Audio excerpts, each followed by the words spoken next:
Hello, everyone. Welcome to, yes, a special potty mouth again. Look who we've got on. Ben Hello. Vanheems. Ben, so nice to have you on. Great to be here, Tony. Oh, Thanks for the invitation. honestly, Ben's funny, I've been looking through my phone and I tried to get in contact with you in May. I mean, this interview's been trying to get together. I tried to get in contact with you in, I think it was May 2022. And Oh, what? Oh, crikey. you didn't reply to me until August 23. Yeah, I think it's nothing personal. It was on Messenger, wasn't it? And I never Yes, checked that. So yeah, I it's know my it's like one of them bad. apps that you At kind least of we made never. it eventually, Tony. Yeah. Well, like I say, I'm a really appreciated Ben. I was dying to just to kind of get to know you because I was Yeah. looking. I mean, I guess you are one of the kind of, and I don't mean like the OGs of UK YouTube gardening. You know what I mean? Your Grow Veg channel has been there. You can kind of look through someone and go, oh, it's been there, maybe Yeah, three, yeah. 4 years. And you look at your channel and it's been there for years and years. I think it was started in 2009, maybe. So yeah, it's been going a while, and can see me gradually aging, through the years. So yeah. Well, I zoomed all the way back, Ben. So you weren't on I don't know if you were or not, I might have missed them, but like the very first ones. That's right. Yeah, yeah. So yeah, that was another guy doing it originally. So I do it with Grow Veg, the company, Right. and so I'm the like new presenter. So I was kind of You're the took new over in boy there. 2016 or something like that. So yeah, Do you, yeah.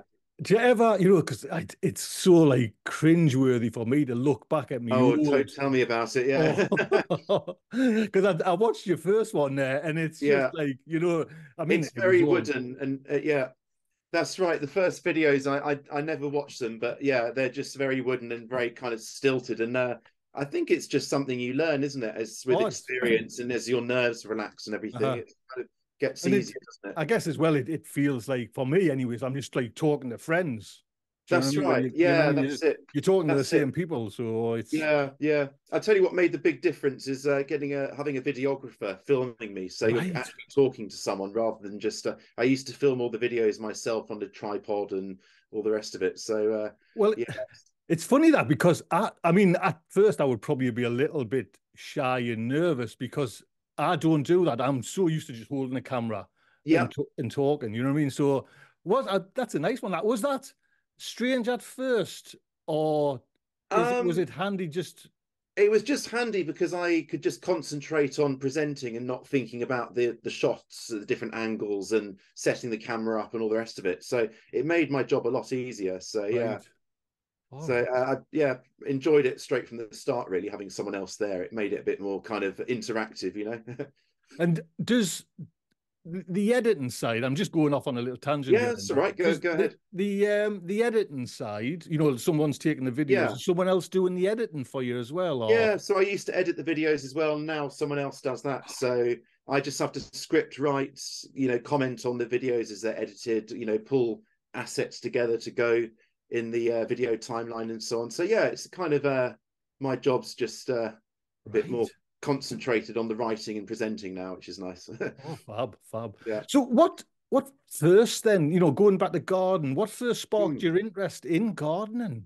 So my granddad was always used to grow vegetables, and so I, as a young lad, tried to help him, and was allowed to go and pick the beans for Sunday lunch or whatever. And I remember he asked if I'd like to help dibber his leeks in and so on. And it was a very sort of precise operation, and so I kind of from an early age kind of got the bug. Yeah, and we did a bit of gardening at school, like sowing a bean Yes. seed in the cup where you have the tissue and you see it. And that I was amazed how quickly it grew. So yeah, it's amazing, really. It just a small spark, isn't it, that kind of Oh, that's all. ignites a lifetime of interest, really. It's funny. It's me mum that kind of really ignited the spark for Really, me. yeah. But it was me granddad. I always remember me going because my granddad was like a bit of a stern character there, and I Yeah. used to just dig holes in the garden. You know what I mean? Okay, I yeah. always just wanted to dig a hole, dig a hole, dig a hole, Yeah, and he yeah, was like yeah. never happy.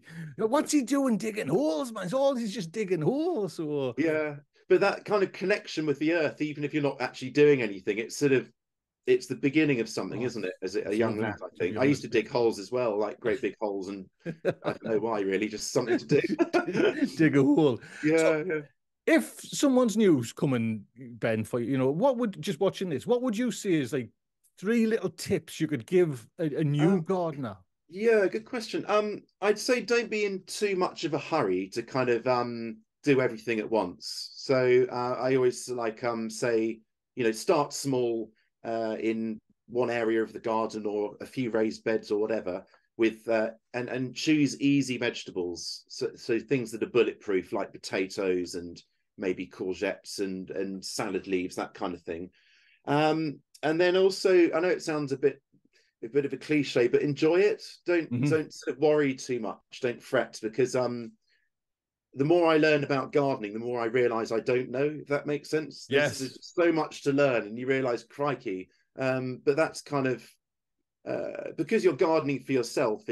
You don't have to be perfect, and you don't have to know everything. So I just say enjoy it, and do your research and enjoy the whole process. Really. Well, it's funny, Ben, because I've got some like a friend who's just gotten like a nice garden this last year and Mm. put everything in, you know, like planted it all up, and then Oh yeah. within I don't know a couple of weeks, you know, the bugs, the cabbages were wilting, everything was Oh going right. wrong, Yes. and it Yes. really kind of put them off. It Do you know can what be I mean? It was like a disheartening, right, definitely. Yeah. you know what I mean? So it can Mm. kind of hit you. Do you That's know? it. So what Yeah. what about then mistakes we can make or newcomers can make? Is there So I think there's a lot of enthusiasm with new gardeners, which is great, but it can manifest itself in like cramming too much in or sowing too thickly, for example. So it really is important to sort of follow the spacing instructions, and you'll get more airflow, so less disease and more success, light getting in, and so on. I'd say don't start.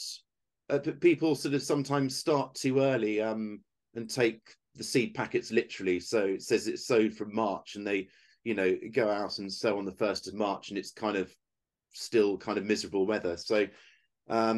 So yeah, I'd say read the weather and the sort of season progress of the season.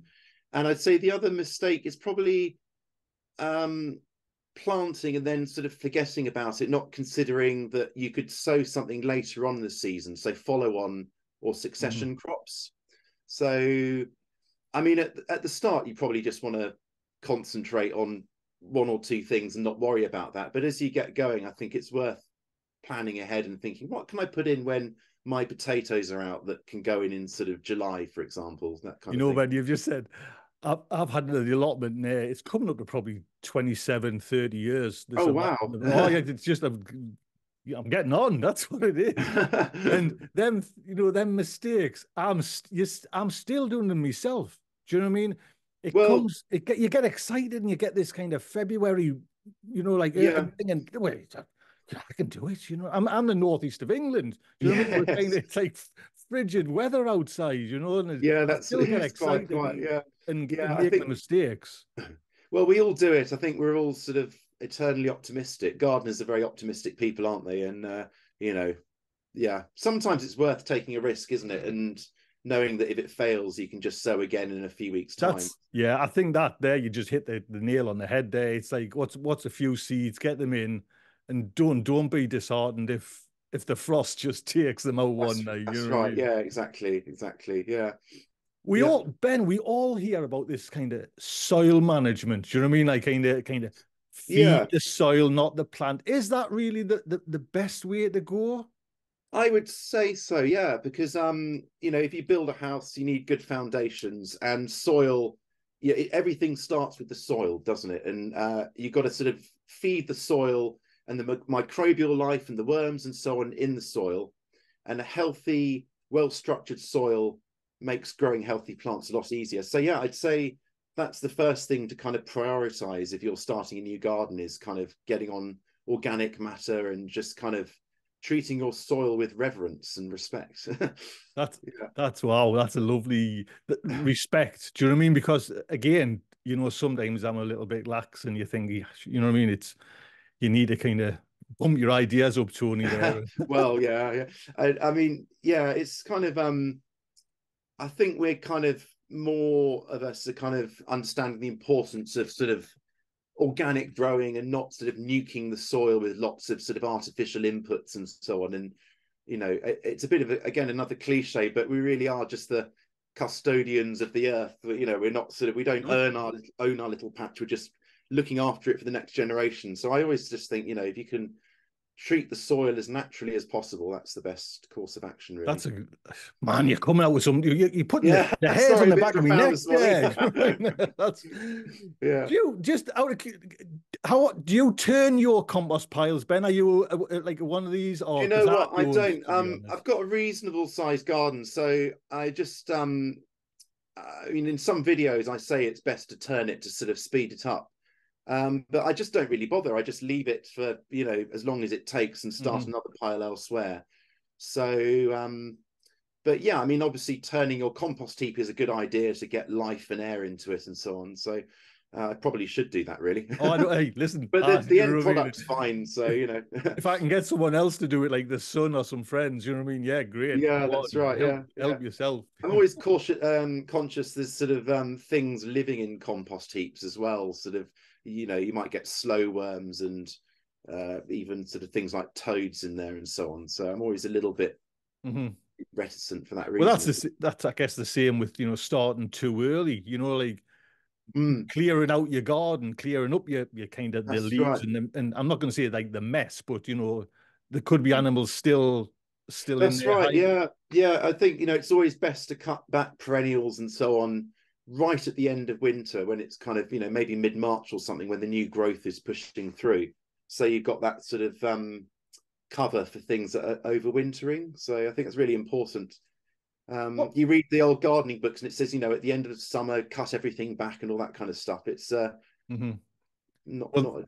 Now that was me mum, mind you, because I always and I could never. This was the one thing where we kind of veered off and differed. The garden was really put to bed after July. You know what I mean? It was all kind of tidied and cleared and right. We're kind of finished there now, and it's I don't know. It's obviously an old method of thinking there, but yeah, I guess so. It's like there's nothing wrong with digging at all, by the way, but the sort of tilling the soil generally kind of tears apart its structures and so on, and it's the whole no dig movement is kind of based in common sense, isn't it? But that would be ridiculous sort of 20-30 years ago not to dig the soil, wouldn't it? And now it's sort of fairly mainstream for a lot of I watched an old video about it was on YouTube of Jeffrey Smith showing you how to dig, dig over, and it was this like process that just probably took them all day. Do you know what I mean? Sort of double digging, like digging one in putting it at the end and then moving it forward, and that. And it was you'd certainly have a good workout doing that, wouldn't you? Oh, definitely, man. What would you say then for again the newcomers there, and well, even people who've been gardening for a while, pests? Do you know what I mean? Is pests a big thing for you still? Or? Yeah, the biggest pest is actually pigeons in my garden. Right. So they peck at anything early in the season, and then obviously the brassicas as well. So I kind of have to put more netting up. Often I can't be bothered and something gets destroyed, and then I think, oh, I should have put the netting up. But I'd say, but more generally with pests, my kind of approach is to go natural and to plant flowers in the garden that attract things like lacewings and hoverflies and so on, that will then eat the pests. So I'm attracting the pest predators into the garden with flowers. Like every year this happens, I see black fly on my beans, and then I think, oh, no problem. And then because I know that in a couple of weeks the ladybirds are going to come in, and they always do. So so I'd say in terms of pests for new gardeners, I guess covering up brassicas to keep them from butterflies and obviously pigeons, and kind of keeping areas weed free immediately around beds and borders to kind of give fewer hiding places for slugs. But other than that, just trust that you will get a balance in your garden, and not to fret when you see pests. It's kind of actually a sign of a functioning garden, really, isn't it? Having a few pests. Well, it's funny there, mind you, Ben. I don't know if That's where I'm getting a little bit different from you. If I see black fly on broad beans, Yeah, it's just it's a naturally interesting thing. Oh, get them off, get them off, get them yeah, off. yeah, yeah, You know what I yeah, mean? Like I felt I would find it very hard to think yeah, yeah. nature's coming, nature's coming. Yeah, yeah. I guess it's just, yeah, specifically with black fly, it just sort of happens every spring. It's the kind of, but I will be pinching out the tops of my broad beans this year, which I didn't do in previous years. That's a good tip, isn't it, to kind of give Yes, less fleshy growth for the black fly to sort of land on. Yeah. mine is it's when the because we get like black fly on ivy at the front door. So when you're walking Oh, in the front, really? Yeah. yeah, and you think, oh God's truth. You know what I mean? It's kind of. Yeah. Wow. Funny enough, it's pigeons for me. You know what I mean? In my Yeah. allotment, you know what I mean? You woke up, and this year's or last year's been a little bit kind of strange for me. So I've neglected a little bit, and wind's blowing off Mm. the coverers and everything like that. So they're just having a field, and I'm thinking, well, I'm just feeding them for the next like week or two. You know what I mean? So Yeah. Yeah. Yeah. I guess you get this hungry gap, don't you, where they've got nothing to eat except oh, your vegetables, and then it gets a bit easier in April, doesn't it? Onwards. Yeah. What about gardening tools then, Ben? Have you got a because it's Yeah. funny when I'm doing no dig, I hardly use any gardening tools. Yeah. Do you know what? I actually don't have many gardening tools. I've got a springtime rake for raking up leaves. I don't know what you call this, like a normal rake for raking soil level, a spade, a fork, hand trowel, and and secateurs and so on. But my latest tool is it's a pump action sprayer. So you kind of pump it like that, and Right. obviously got water in, and then it gives a fine mist. But I'm finding it really useful for sowing pots of things, and just kind of rather than blasting it out with Yeah, a right, right. watering can with the rose. And this thing, I don't know, it's 15 quid or something, but it's really changed my changed my life in the last few months since I got it. It's brilliant. Well, So I know that exact feeling when you plant your seeds, and then even like the smallest watering can, you yeah, see the seeds that's it. Yeah, kind of exactly. And or falling. they all bubble away and sort of go to one side. Yeah. Uh, So yeah, so that's, I mean, a pump action sprayer. I'd never considered it. I got it for another project growing mushrooms in all buckets, right. and yeah, just really useful. So yeah, There you go then. that's my new Links in the tool. description for an Amazon pump sprayer. Oh yes, indeed. Yeah. So Ben, what you're talking there with your little water sprayer there. That's a Mm. great kind of tip there. What about watering techniques? Is there anything you can give advice on watering techniques? Yeah, I tend to water less often, but more deeply. So like really go over a bed, carry on, and then go back again and kind of like go again to try and get the water down a few inches, rather than just wetting the surface. So that's my kind of technique. I mean, when it was year before last, when it got to kind of the mid-30s here, and it was pretty awful. And I kind of found I had to water most days. It was a bit like I felt I could relate to all the Texans and all the kind of the people in the south of America who sort of complain about it being 100 Fahrenheit for days on it. But yeah, so I water less often and deeply when I do, and I'm combine it with mulching. So the sort of one that's closest at hand all the time is grass clippings, kind of just something to shade the soil a bit. Um, yeah, so I think ideally, yeah, I mean, I usually water kind of early evening. I think maybe you're meant to water in the morning, ideally, aren't you? So it dries off during the day and isn't wet overnight. But I don't know. Well, it's funny. I'm a morning water, and it's purely because my energy levels going to the garden. It's all more. I'm a morning person. Yeah, yeah, Night yeah, times, I'm yeah. You just just you're flaked out. yeah. Yeah, I've yeah, gone. You've lost yeah. us. I You know know. what I mean? Night Yeah, times kind of thing. yeah. How do Um, you, Ben? For like seeds and growing veg, hmm. how do you go about getting your seeds? Are you an online shopper for um, seeds, or because to be I honest tend with you, I just go to the local garden centre because it's got a good selection, and I've got an idea of what qualities I need and what varieties. And they got sort of three different seed companies there, different racks. So there's always kind of what I need, and sometimes I send off for something specialist, like I needed Mhm. some strawberry seeds, but not alpine strawberries. The what do you call them, ever bearing ones. So I Right. need so I had to kind of send off for those because I didn't have them. But generally, yeah, generally the garden centre's got everything I need really.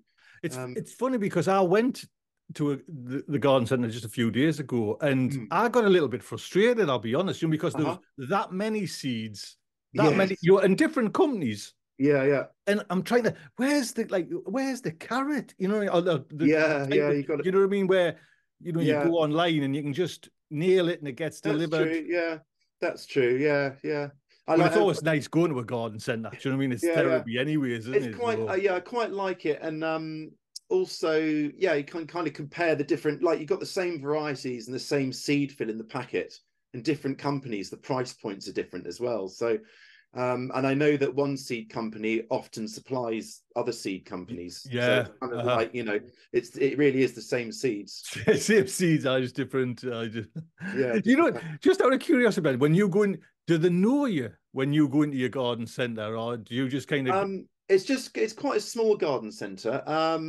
I mean, they recognise me from just going in a lot, but I All don't right, think right. they necessarily know who I am or Oh, anything there's like that. Ben Vanheems. Yeah, yeah, yeah. So yeah. What about I love to kind of chat about your like the grow veg, your planner. Do you know what I mean? Because I've Oh tried yeah, yeah, it, and I think it's great for me personally. It was great at winter time. Again, like when there's nothing growing and how yeah. to grow. Absolutely, yeah, But I kind of when the summer was here, I was like forgot about it, and I was up at the yeah, yeah, garden anyways. So yeah, yeah. tell us Well, about Veg Planner then. yeah, so it's got new features added each year, so it's always improving.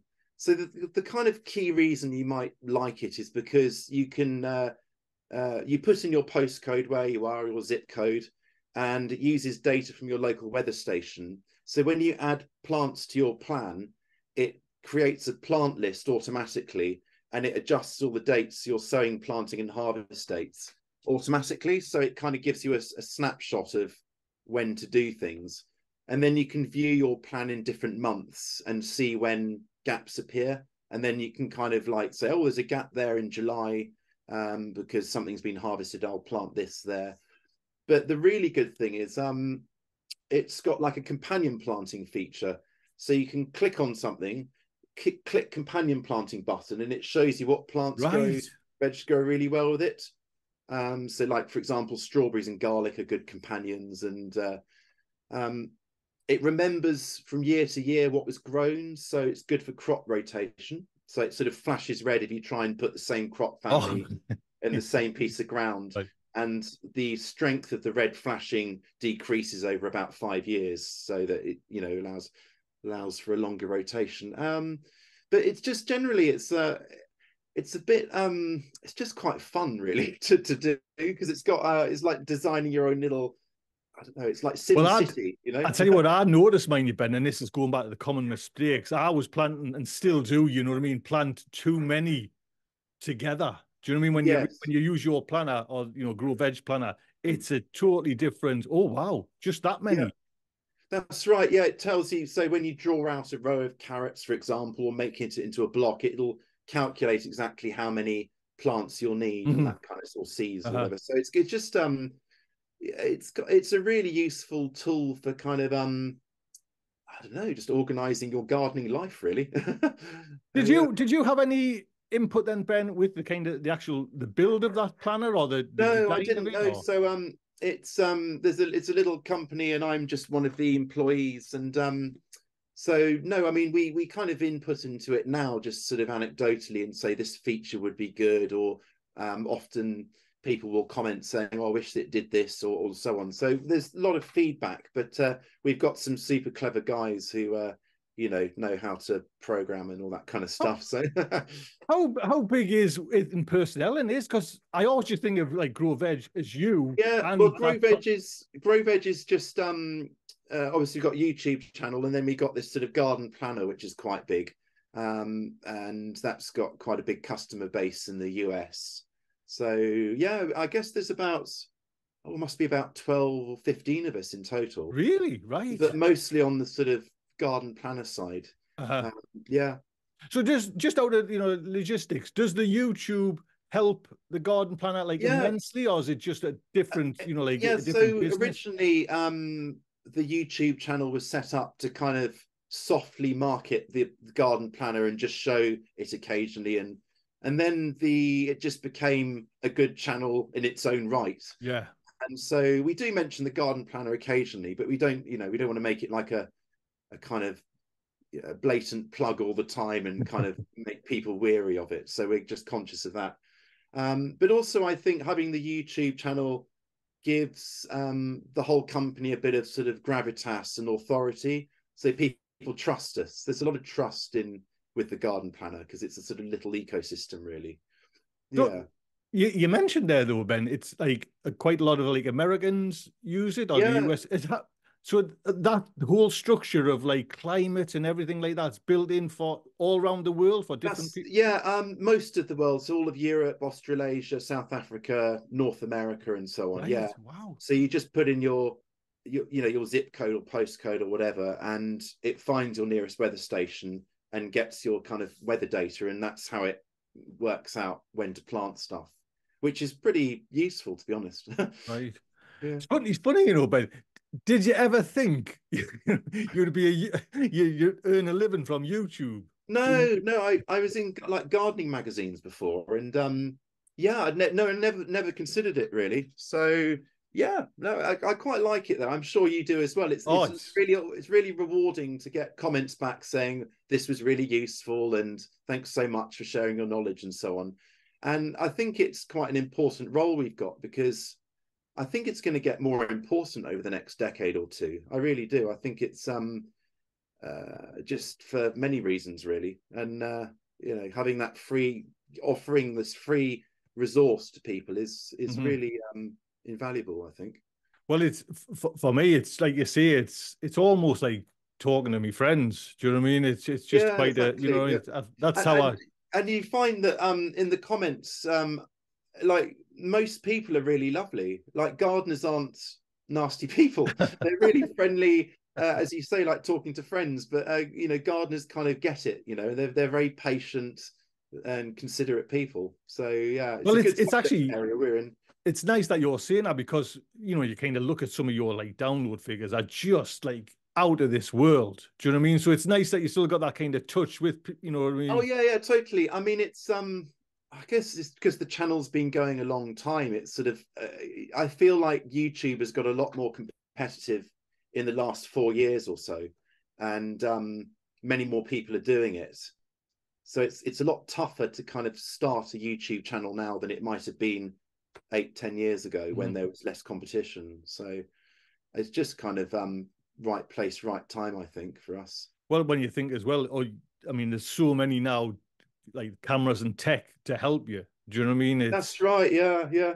you That's can the get other. some great That's the other. stuff. Absolutely, that's the other nuisance is that the quality's gone up across the board. So you've got to, keep up, haven't you? And try and, So take better just shots. going back then, Ben, when you Yeah, kind of first did it and you first kind of sat yourself, what was your equipment? Was it just like janky old equipment to yeah. It record? was a like a sort of like a camera, a small one. I'm not very technically minded. It was like a Panasonic Lumix sort of camera thing Right. and a tripod, and with a microphone sort of attached on the top. And now we've got we worked with two videographers. They got much better cameras and have a lapel mic and everything. It's a lot more professional, really. Kind of yeah. It's just sort So of wait a minute, wait a minute. You said at the beginning of this chat a videographer. So now you've got two camera. well, yeah. So we got work with two people. So just they do alternate weeks. Oh, right. I was thinking, Yeah. and he's got two No, cameramen no, like no, coming no, no. into That'd be the that would be quite something, wouldn't it? Yeah. you Yeah, know, yeah. talk like say YouTube and how the benefits, but what about Ben? Could you recommend, if someone wants just to kind of read a old-fashioned read a garden book, you know what I mean? Is that Yeah, something? yeah, yeah. To be honest, I think anything by Charles Dowding is fantastic.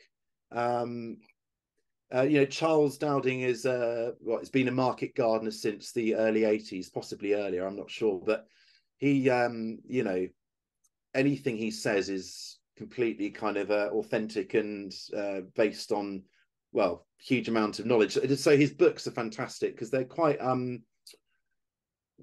sort of laid out with lots of tables, and he weighs things. He's quite methodical, and I like that kind of evidence-based approach to kind of proving, Hmm. he's into no dig, so he's sort of like often weighing things, and in a dug bed and a no dig bed, and he's sort of evidencing it. So I love his books. So I'd say if you're starting out, that's a good place.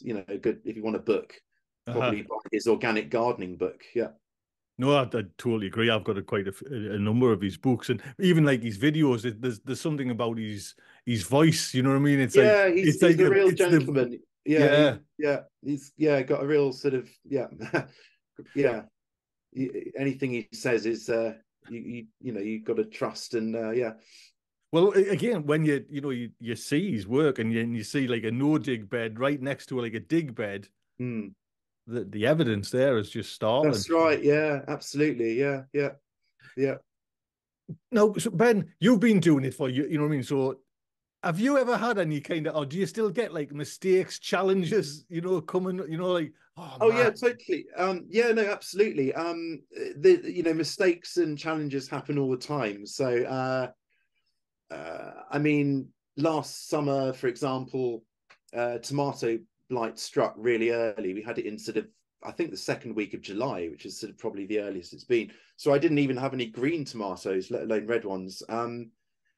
And they all died, which was a shame. So you learned from that. There was one plant, or a few plants that seemed to just be kind of limping on, and it transpired when I read the variety description and dug around a bit that they're blight resistant. So this year I'm going blight resistant tomatoes outside, and then others in the greenhouse. So that was a learning from last summer. Yeah, there's always things to learn. So setbacks and so on.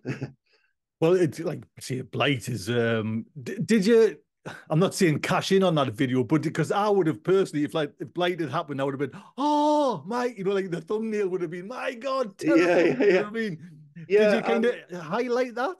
We did, yeah, we did, like, I think, a garden tour, and I had to come clean that all the tomatoes had gone, and we did a whole video on planting the tomatoes out, and we buried fish scraps, fish heads and stuff as a sort of experiment in the bottom of the planting hole, and then planted and so on, and so yes, I kind of, yeah, I think it makes you relatable if you share your Oh, mistakes, because I think at the end of the day, no gardener is 100% successful. So it, I think it's encouraging for everyone if you say, hey, look, I make loads of mistakes and have loads of setbacks too. well, I mean, like when blight comes, what can you? There's nothing you can do. Do you know what I No, mean? not really. No, exactly. It's, Yeah. you know what I mean? So And yeah. did So it?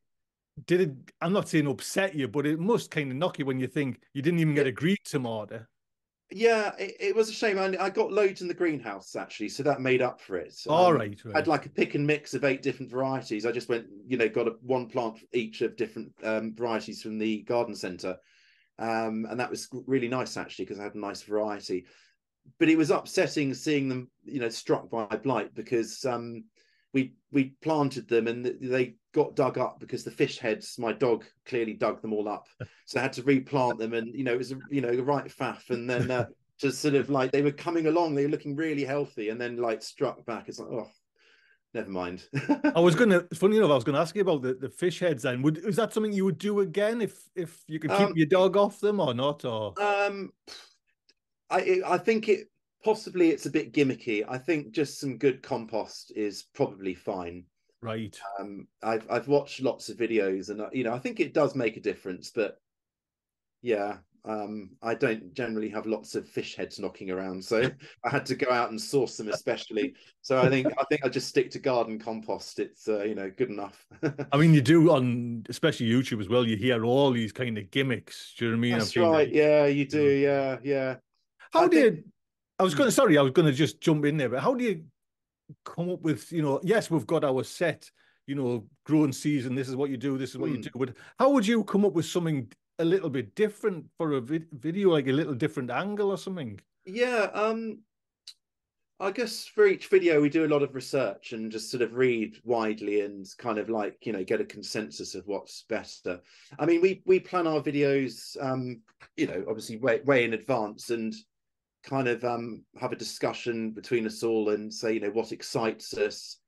Unfortunately, you know, what might interest us might not always be the most worth it for YouTube, because people aren't interested in it. So we kind of know that people love potatoes and tomatoes and strawberries and so on, and something a bit more niche, you might have to come up with a different angle, Mm-hmm. to sort of get it running, as it were. And yeah, so there's a lot of planning that goes into scheduling our videos. Yeah. How Yeah. many on the YouTube side then Hmm. is does it take to make like one video for you? So How there's long does it you take? a videographer, and Yeah, then that's right. Yeah, so I write the script and it gets circulated, and we all sort of you know, give our input. There's everyone, or most people in the team, more widely are gardeners, so it's kind right, of like everyone, you know, has different experiences and angles, which is nice. So they feedback, and then we have a filming day, and it's all done in a day, and then yeah, then it's kind of up to the videographer to edit it, and then we get the video back and we all comment on it and, you know, tweak it a bit, and yeah. right, and is it all done, Ben? Like the filming, like your from your garden, like your house Yeah, it garden, is. like Yeah, straight it's out the window there? yeah, it's all filmed, most of it in my garden. Yeah, so yeah, And yeah, how it's big is your garden? Just out of curiosity. it's oh, it's hard to say really, maybe a quarter of an acre. I mean, Right. the vegetable garden's quite small really, and I'm thinking, you know, it needs to expand potentially, because there's just not enough space to sort of do everything we want to do. You know, there's so much to talk about, so we might kind of at some point expand or relocate the garden potentially, so we can Mhm. kind of talk a bit more, and you know, kind of do more experiments and that kind of thing really. I know you kind of your title is Grow Veg. You know what I mean? Would you ever branch out into say like rockeries or shrubs? You know what I mean? Or Not really, no. We do obviously anything edible and vegetable garden flowers, and kind of touch on wildlife in a way, so you know, attracting and looking after wildlife.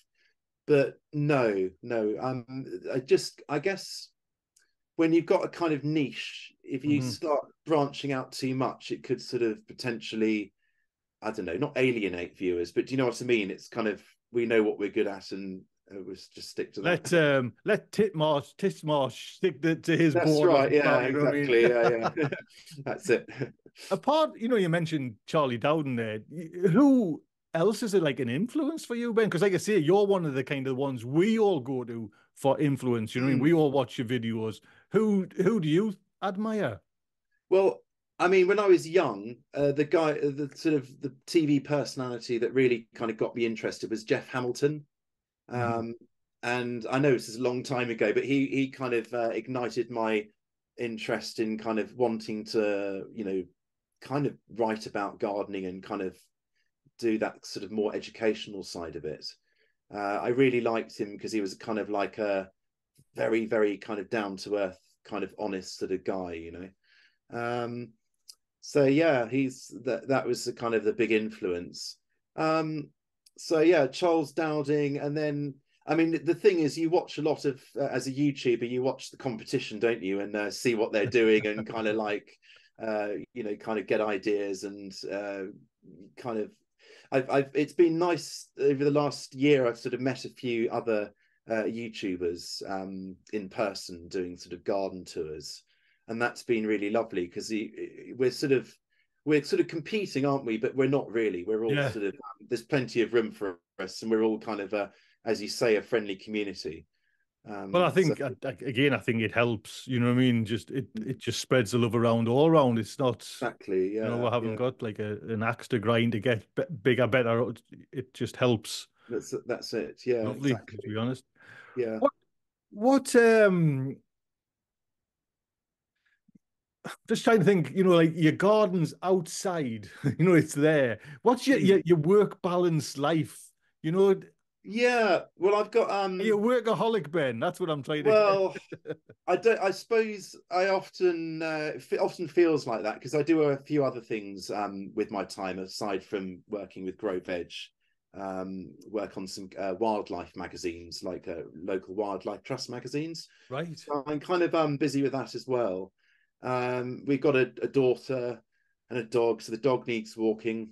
So I kind of I have to stop at a certain time, so I don't sort of work in the evenings particularly. So it's a good balance, and having the dog actually really helps because I often think, oh, I don't, I could do with just cracking on with work, but there's a lot to be said for getting outside and clearing your head, and yeah, Right. it's Do you so want that do you helps. want to do you want another dog? I can send you one of these things down there. You know what I Yeah, mean? So, yeah, what yeah, do you think about, we kind of touched on this a little bit, like gardening trends, like, do you ever get caught up in like, say, the fish heads and down, or do you try and keep yeah. a good narrow straight line? I think try and keep a good narrow straight line. I mean, I was wondering about this. What trends are there? And I guess maybe there's a trend to trying slightly more unusual things. I mean, that just goes with food generally, doesn't it? In the supermarket, there's more unusual ingredients and so on than there were a couple of decades ago. And I'd say, the raised bed thing has sort of been around for a while, hasn't it? And in my garden, I use it because my soil's very wet and claggy and doesn't drain very quickly in spring. So it just helps to get a bit of a head start. Um, yeah, I guess I don't sort of, I'm not a very fashionable person. So I don't really follow trends too much, if I'm honest. I just sort of, you know, um, see what works and share it really. On a Hmm. very personal note, then, but is that what's your favorite vegetable, and what's the one that kind of really gets you? Oh right, yeah, yeah. Good question. I really like, can I have two? I really like courgettes and garlic as a sort of, you know, I love the abundance of courgettes and I love the taste of them. I harvest them really young, so I can never have enough of them. And garlic, I love the fact that you plant it and it's one of the, it really is a pretty much a plant and forget crop, really, garlic, isn't it? It's sort of so, and garlic's my favorite vegetable to eat. So Well, it's um it's it's funny, but just garlic, because we've got like onion in mine, onion white rot, and it's just oh like a no, yeah, constant battle. Do you know what I mean? So yeah, now yeah. I'm Mm. just doing this year actually elephant garlic, just Oh to right, yeah, yeah, you know what I mean, just to kind of, because yeah, I had a good crop of that last year, but me garlic was just, they look lovely, and then yeah. you pull it up and you see it's just moldy white, and Oh, what a shame. Yeah, oh yeah. no.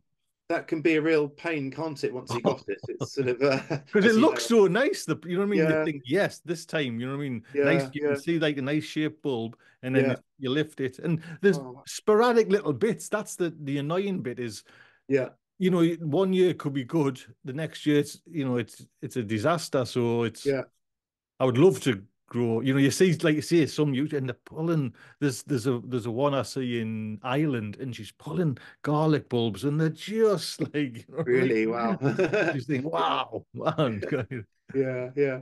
And as far as vegetable, like sort of least favorite vegetable, it's quite hard to. I don't know if there is one. I've always had difficulty growing cauliflower, in terms of like finding it difficult to grow. But I've got some started off and they're looking really healthy. So I'm optimistic for this season. um, yeah, but Is there a one that you don't like the taste of? Is there anything that? do you know what? I don't think there is. I was thinking about this. Is there? And running through it, and I don't think there is. I used to I used to actually really dislike the taste of beetroot, but it was those sort of vacuum packed beetroot. Right. And now it's one of my favorite vegetables as well because roasted beetroot that you've grown yourself is Oh. a hell of a lot different Mhm, from mhm. something in a vacuum pack. Yes, with a little bit of olive oil and garlic thrown Yeah, in there that's as right. well. Yeah, absolutely. Yeah, that's it. Yeah. Do you ever get a bit caught up in like the technology of gardening, Ben? Like I'm just mentioning like say Hmm. like hydroponic kind of quad growy, Oh, I see. Yeah. Do you know what? No, to be honest with you, I'm quite a low tech person. I do use the garden planner, so that's the kind of extent of my technology in the garden. Yeah, do you know what's in the garden? I think everything. The only sort of motorized thing I use is the hedge trimmer and the lawnmower, and that's it really. There's no automatic weeder or anything like that. So, If there or I was an don't have any automatic irrigation. weeder, I would have that. I would get. Yeah, well, I've seen one like you get those hoovers that vacuum cleaners that go around the house on their own, and you Right. get those lawnmowers as well. There's actually a weeding robot as well, I've seen. But yeah, I don't have automatic irrigation, so I'm kind of like I quite like gardening because it's low tech and it's a disconnect from the Mhm. kind of I spend a lot of time in front of a computer, and it's nice to kind of unplug really. That's again, I've mentioned this a few times on my show. When you kind of open them like allotment gates, it's almost like a valve, like a steam valve That's being, right. Yeah, it's so important for mental health, and I think Mhm. you can feel yourself depressurizing, can't you? After Oh, 10 minutes or so, it's incredible. mhm, It's very mhm. powerful. And to be honest, though, it must be lovely for you to. I mean, my garden's, it's only a couple of 100 yards away, but yours is there as you step out your front door, your back door. It's there. Yeah, it makes it a lot easier to pop out and go for a wander around the garden for 5-10 minutes and just Mhm, sort of snag what's there, and mhm, things don't build up that way. mhm. Yeah, I mean that's a good tip for someone starting a new vegetable garden, is to put it close to the house, not right at the back of the garden, because you're going to be more inclined to look after it if it's convenient to access. So yeah, it's So you're one nice. of these people as well, Ben, that like early morning get a cup of tea and go out and just like have a little wander around, or Yeah, I mean, I do like getting up relatively early, and I have a nice strong coffee. And often I just sort of sit back. I know it's awful because you're meant to go outside and get that first bit of daylight, aren't you, to set up your body clock. I often just sit and watch a bit of YouTube first thing in the morning, and just watch gardening stuff and other stuff I'm interested in. And then go out to the garden once I've dropped my daughter off at school. So then I go in and have a look before starting work at 9. So I do get out there. Yeah. oh, that's lovely, lovely. What? Just last question, Ben. I don't know. Yeah. Yeah. Yeah. I'm just wondering, what about aside from gardening, you mentioned like magazines. Have you got any like hobbies, personal hobbies, something totally Yeah. Yeah. different? So I love being out in nature, and I like sort of hill walking and wild camping. So kind of just camping in. Yeah, I got a small tent and just camping in sort of out of the way places really. So yeah, that's my kind of walking and that kind of camping and so on. And it's probably my biggest hobby, if you like, outside of work and so on. But yeah, my daughter keeps me busy, so I don't get as much kind of free time as I'd like. It's Do you running her. think? Do you think the UK government might change the laws on wild camping? Is that something you would relish, or? Uh, I would. I mean, I appreciate people shouldn't be allowed to camp willy nilly everywhere, and you got to be respectful. Um, but yeah, I mean, there was that big controversy, wasn't there, last year with Dartmoor, sort of removing the right to wild camp in a lot of Dartmoor, and um, I think I don't know. I think it's important people can connect with the outdoors, and it's a great way to connect with it is walking and sort of being out in Hmm. it, basically. Hmm. Yeah. Yeah. Yeah. Ben, I've just like had such a blast here talking to you. Honestly, I really appreciate. Like you say, it's took a few years to get Oh well, yeah, together we to got kind there in of the end, and yeah, sorry yeah. about No, that. no, no.